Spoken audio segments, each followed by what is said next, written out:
para explicar para vocês. Eu gravei esse vídeo aqui às margens do rio Paranapanema, que é esse rio aqui atrás de mim, que faz, na verdade, a divisa do estado de São Paulo com o estado do Paraná. Ali do outro lado é exatamente onde fica Jacarezinho. E aqui da onde eu estou falando é a cidade de Ourinhos, no sudoeste paulista, onde eu atuo atualmente como juiz federal. Olá, eu me chamo Mauro Spalding, eu trabalho como juiz federal há aproximadamente 24 anos. E dentro desse período eu atuei como juiz federal à frente da vara da subseção judiciária de Jacarezinho, no norte pioneiro do estado do Paraná. Foi um período que me marcou muito, um período de muito aprendizado, muitas lições, muitas experiências, muitos desafios e que ficam na minha lembrança, na minha memória como uma coisa boa, tanto sob o aspecto profissional como sob o aspecto pessoal. Nós tínhamos a vara federal de Jacarezinho nessa época. Ela era composta por servidores, grande parte deles servidores de fora da cidade de Jacarezinho, e isso fazia com que nós fôssemos muito unidos. Eu considerava ali a nossa equipe uma verdadeira família. Todo mundo se ajudava mutuamente, todo mundo era bastante envolvido, empenhado com o trabalho e dedicado a uma prestação jurisdicional de qualidade. Nesse período, trabalhou comigo, juntamente comigo ali, o super parceiro, o Dr. Bruno Takahashi, que era o juiz federal substituto à época. A vara era capitaneada pelo Dirceu Stresser, que foi o servidor que veio comigo de Curitiba. Eu fui promovido de Curitiba para Jacarezinho, né?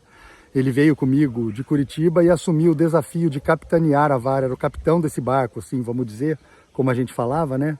E todos os servidores, como eu disse, eu não vou citar nomes aqui, que eu vou acabar cometendo alguma injustiça pelo tempo que faz, mas muitos deles eternos amigos, assim, amizade mesmo. E era muito legal, porque eu imaginei que indo para Jacarezinho eu fosse me deparar mais com ações mais simples, né, para serem julgadas ali no interior, e foi exatamente o contrário. O Ministério Público Federal era muito atuante. O Dr. Marcos Ângelo Grimoni, ele propunha, a gente costumava brincar assim, quase uma ação civil pública por semana.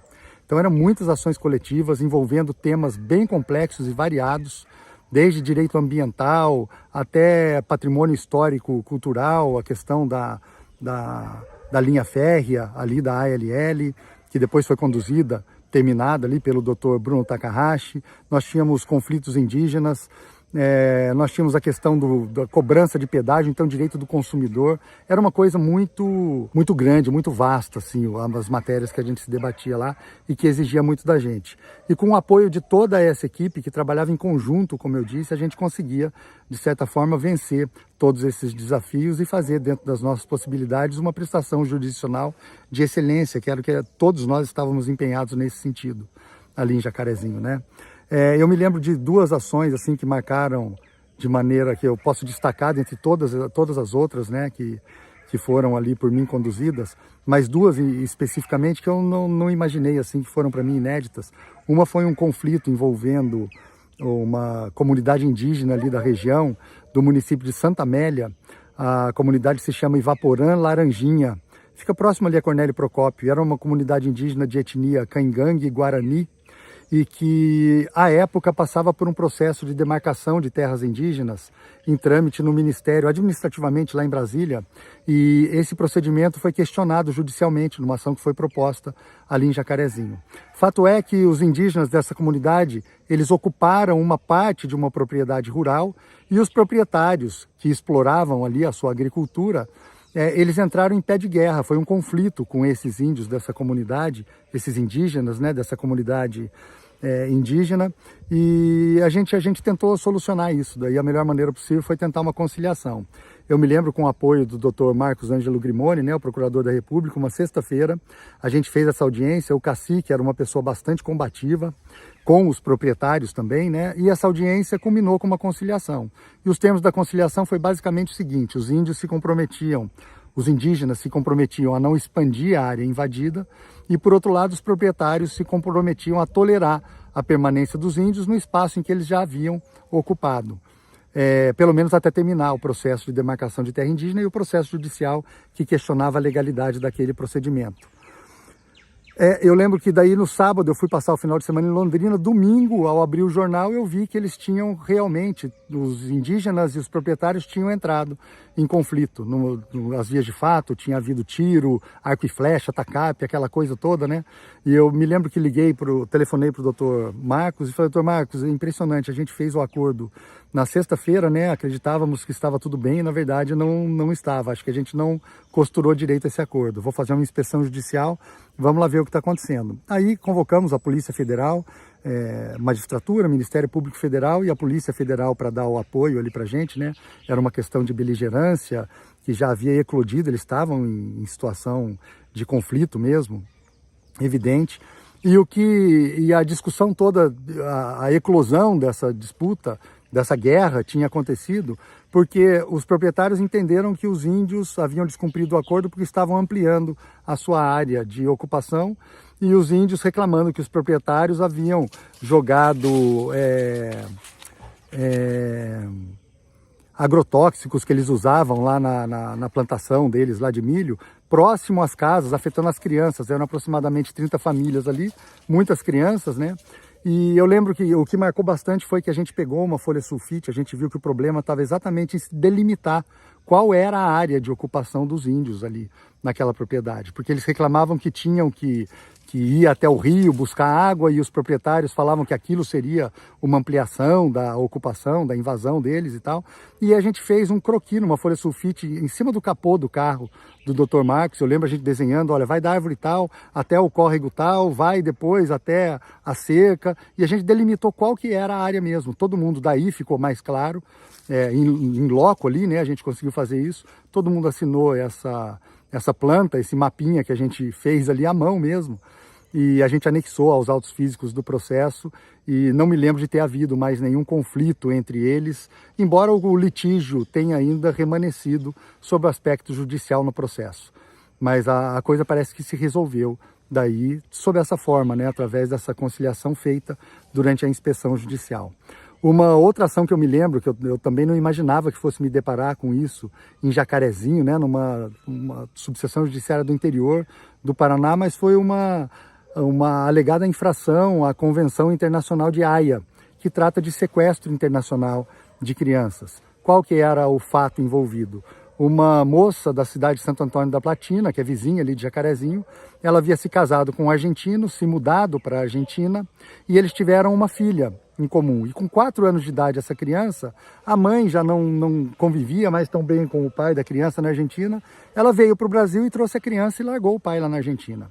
E isso configura, nos termos da Convenção de Haia, um sequestro internacional de criança. Imagina, praticado pela própria mãe em relação à filha, porque ela teria tirado a filha do seu domicílio internacional, que seria a República Argentina. Bom, o pai acionou a autoridade central na Argentina, que entrou em contato com a autoridade consular brasileira, que acionou a AGU, e a Advocacia da União propôs uma ação de busca e apreensão dessa menor lá em Jacarezinho. A ideia era pegar a menor, fazer a busca e apreensão dela e devolver ela para o Estado argentino, nos termos da Convenção de Haia. A mãe se defendeu nessa ação de busca e apreensão, alegando que a filha sofria abuso sexual por parte do pai. Eu me lembro que nós marcamos uma audiência que começou às 8 horas da manhã e acabou no início da noite. Foi até quase 9 horas da noite essa audiência, porque nós trouxemos uma perita de São Paulo, uma psiquiatra, que examinou a criança. No final se constatou que não havia abuso sexual nenhum, foi só uma alegação de defesa no intuito de tentar reverter essa situação de busca e apreensão.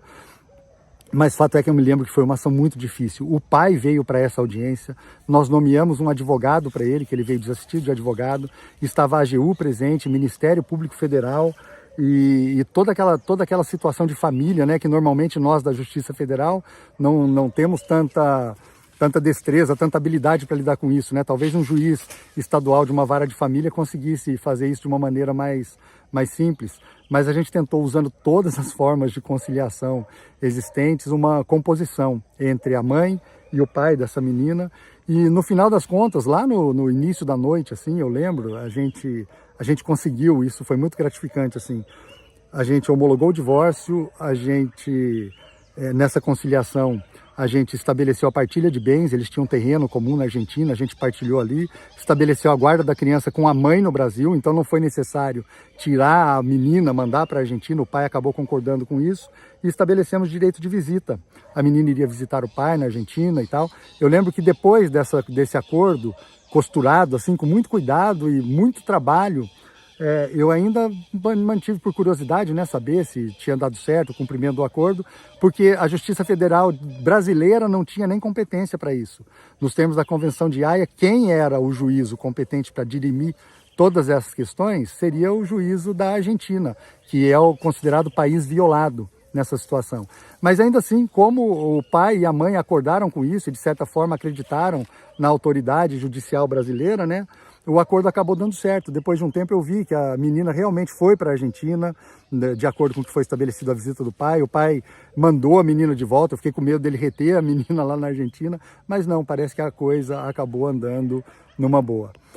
Como eu disse, foi um período de muito aprendizado, muito desafiador. As questões que vinham para julgamento eram questões complexas, não eram questões simples. A grande maioria previdenciária, né? Como nós sabemos, acontece muito ali, é uma região de economia tipicamente agrícola, então muitos benefícios rurais, mas foi uma época que marcou demais. Eu tenho muita saudade desse tempo de Jacarezinho. A equipe, uma equipe maravilhosa, brilhante, todos os servidores indistintamente ajudavam, a gente se ajudava mutuamente, era um ambiente muito agradável.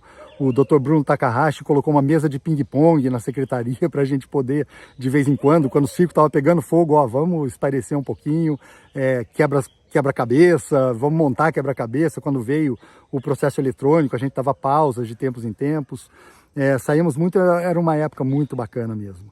Então eu fico muito feliz de ter feito parte dessa história, ainda que pequena, né? Parte pequena dessa história gigante da Justiça Federal de Jacarezinho nesses 20 anos. Eu mando meu abraço enorme a todos os servidores que atuaram e que ainda atuam na Vara Federal de Jacarezinho, aos advogados, sempre parceiros ali na região.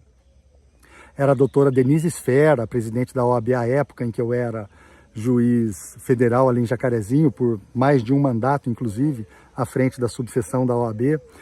Foi uma época muito bacana. Então, meus parabéns pelos 20 anos da Justiça Federal. Um abraço a todos. Dr. Rogério, o senhor que está aí à frente, Dr. Gustavo, juiz federal substituto, os dois colegas super parceiros. Um grande abraço para vocês aí. Bom trabalho e vamos continuar, que venham muitos e muitos outros anos da Justiça Federal de Jacarezinho. Um abração a todos. Obrigado.